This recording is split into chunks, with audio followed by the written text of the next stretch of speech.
இப்போ பார்ட் 2ல் என்ன பார்க்க போகிறோம் அப்படின்னா அப்ரிவேஷன். அப்ரிவேஷன்னா என்ன அர்த்தம் தமிழில் அப்படின்னா சுருக்கம்.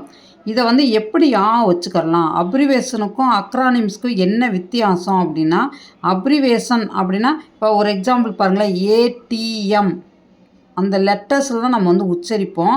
இதே இது நம்ம வந்து அக்ரானிம்ஸ் அப்படின்னா வேர்டாகவே நம்ம அப்படியே ஃபுல்லாகவே நம்ம வந்து சொல்லுவோம். சரிங்களா? இப்போ நாஸ் அப்படிங்கிற ஒரு வேர்டு, அதை வந்து என்ஏஎஸ்ன்னு சொல்ல மாட்டோம். இங்கே பாருங்கள், ஏடிஎம் ஆட்டோமேட்டட் டெல்லர் மிஷின். இந்த மாதிரி அப்ரிவேஷனை சுருக்கமாக a short form of a word அப்படின்னு சொல்லி சொல்கிறோம். ஃபார் எக்ஸாம்பிள் பாருங்களேன், டெட் கொஸ்டினில் வந்து என்ன கேட்டிருக்காங்க அப்படின்னா, எமிஸ்ங்கிற இந்த லெட்டர்ஸ் இந்த வார்த்தையானது is it abbreviation or acronym கேட்டிருக்காங்க. எல்லாருமே என்ன போடுவாங்க அப்படின்னா அக்ரானிம் அப்படின்னு சொல்லி போடுவாங்க. ஆனால் ஆக்சுவலாக வந்து அக்ரானிம் அப்படிங்கிறது வந்து தப்பு. இது வந்து என்ன அக்ரானிம் அப்படின்னா, நீங்கள் சொல்கிறீங்க மேடம் நீங்கள் வேர்டு தானே அக்ரானிம் அப்படின்னு சொல்லி சொல்லலாம். ஆனால் ஆக்சுவலாக இது வந்து எமிஸ்ன்னு சொல்லக்கூடாது, இஎம்ஐஎஸ் அப்படின்னு தான் சொல்லணும். அதனால் இது வந்து அப்ரிவேஷன். நல்லா வச்சுங்க, ரொம்ப சிம்பிள். அப்ரிவேஷன் அப்படின்னா லெட்டர்ஸாகவே சொல்லுவோம், நம்ம லெட்டர்ஸை ஸ்டெப் பை ஸ்டெப்பாக சொல்லுவோம். அக்ரானிம் அப்படின்னா நம்ம வேர்டாக சொல்லுவோம். சரிங்களா? அதை மட்டும் வச்சுக்கோங்க. அப்ரிவேஷன்னா லெட்டர், அக்ரானிம்னா வேர்டு. அதை வச்சுக்கிட்டாவே போதும். இந்த கொஸ்டின் வந்து நம்மளுக்கு டெட்டில் வந்து கேட்டிருக்காங்க, எமிஸ்ங்கிறது அப்ரிவேஷனா அக்ரானிமா அப்படின்னு சொல்லி கேட்டிருக்காங்க. இதே மாதிரி கண்டிப்பாக இதுலேருந்து ஒரு கொஸ்டின் வந்து கண்டிப்பாக வரும். இப்போ நம்ம அக்ரானிம் வந்து பற்றி பார்ப்போம். இது வந்து ஒரு ஷார்ட் வேர்டு அப்படிங்கிற. இப்போ பாருங்களேன், நீட்டுன்னு தான் நம்ம எல்லோரும் சொல்லுவோம், என்இஇடி நீட்டுன்னு சொல்ல மாட்டோம். சரிங்களா? அப்போ நீட்டுங்கிறது ஒரு வேர்டாகவே சொன்னோம்னா அது பேர் அக்ரானிம். எழுத்தாக சொன்னோம்னா அது பேர் அப்ரிவேஷன் அப்படிங்கிறத வச்சுக்கோங்க.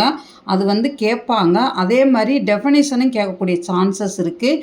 எ short word that is made from the first letters of a group of words, அது பேர் தான் அக்ரானிம் அப்படிங்கிறத வச்சுக்கோங்க. சரிங்களா? இது கண்டிப்பாக ஒரு மார்க்குக்கு இது கண்டிப்பாக வரும். நிறைய அக்ரானிம்ஸ் அப்ரிவேஷன்ஸ் வந்து இருக்குது. நீங்கள் 8th ஸ்டாண்டர்ட் புக்கில் போனாவே இது வந்து நிறையா கொடுத்துருப்பாங்க. அது ஒரு ஜஸ்ட்டு நீங்கள் ஒரு கிளான்ஸ் விட்டு போனாவே கூட போதும், ஒரு மார்க் நீங்கள் வந்து ஈஸியாக வாங்கிடலாம். கண்டிப்பாக அக்ரானிம்னா அப்ரிவேஷனை என்னங்கிறத நான் ரொம்ப விளக்கமாக தெளிவாக சொல்லிக்க. லெட்டர்ஸாகவே நம்ம சொன்னோம்னா அப்ரிவேஷன், திரும்ப சொல்கிறேன். அக்ரானிம்னா வேர்டு. அடுத்து நம்ம பார்க்க போகிறது சிங்குலர் ப்ளூரல் வந்து பார்க்க போகிறோம். சிங்குலர் ப்ளூரலில் வந்து கண்டிப்பாக ஒரு கொஸ்டின் வந்து கேட்டிருக்காங்க. இப்போ வந்து டெட்டில் ஒரு கொஸ்டின் கேட்டிருந்தாங்க, ப்ளூரல் ஃபார்ம் ஆஃப் ரேடியஸ்க்கு என்ன ப்ளூரல் ஃபார்ம் அப்படின்னு சொல்லி கேட்டிருக்காங்க. ஒன்றும் இல்லை, at the ending of the லெட்டரில் யூஎஸ் வந்துச்சுன்னா அதை எடுத்துகிட்டு ஐ போட்டுருங்க, அவ்வளோதான். சரிங்களா? அதை மட்டும் நல்லா வச்சுக்கோங்க. அந்த வேர்டில் எண்டிங் லெட்டர் யூஎஸ் வந்தால் ஐ போடுங்க. இப்போ ஃபார் எக்ஸாம்பிள் இன்னொன்று கூட கொடுத்துருக்கேன், சிலபஸ் அப்படிங்கிற பாருங்கள், யூஎஸ் எடுத்துகிட்டு ஐ போடுங்க, சிலபி. சரிங்களா? இதே மாதிரி தான் நம்ம வந்து ஒவ்வொன்றா நம்ம வந்து ஸ்டெப் பை ஸ்டெப்பாக பார்க்க போகிறோம். நல்லா வந்து இதை வந்து நல்லா தெரிஞ்சு வச்சுக்கோங்க. இதே மாதிரி ஒரு ப்ராக்டிஸ் பண்ணிக்கிட்டே வாங்க. யூஎஸ் வந்தால் நம்ம வந்து ஐயா மாற்றணும், ending of the letter U S வந்தால் ஐ போடணும் அப்படிங்கிற வந்து வச்சுக்கோங்க. யூஎஸ், நான் யூஎஸ் போகிறேன், யார் போகிறா? ஐ, நான் போகிறேன். சரிங்களா? யூஎஸ்னால் அமெரிக்காவுக்கு போகிறோம். அடுத்தது பாருங்களேன், அடுத்த எண்டிங் ஆஃப் த லெட்டர் வந்து இஸ் வந்துச்சுன்னா நீ என்ன மாற்றணும் அப்படின்னா இஎஸ்ஸாக போடும். அந்த இஸ்ஸுங்கிற வேர்டை அந்த எடுத்துகிட்டு நீங்கள் இஎஸ் சேர்க்க போகிறீங்க, அவ்வளோதான். இப்போ பாருங்கள், ஹைப்போதீசிஸ், புரியுதா? இந்த நான் போட்டிருக்கேன் பார்த்தீங்களா மேலே, அந்த மாதிரி is E S, is E S, is E S, is E S, அதை மட்டும் நல்லா வச்சுக்கோங்க. வச்சுட்டேன். இப்போ ஏற்கனவே நான் உங்களுக்கு வந்து சொல்லியிருந்தேன், அந்த இதில் வந்து ஏற்கனவே ஒன்று பார்த்தேன். இப்போ அடுத்தது பார்த்தீங்கன்னா have same form for singular and plural. அதாவது சிங்குலர் ப்ளூரல் வந்து எதில் மாறாது அப்படிங்கிறது, மாறா எப்பயுமே.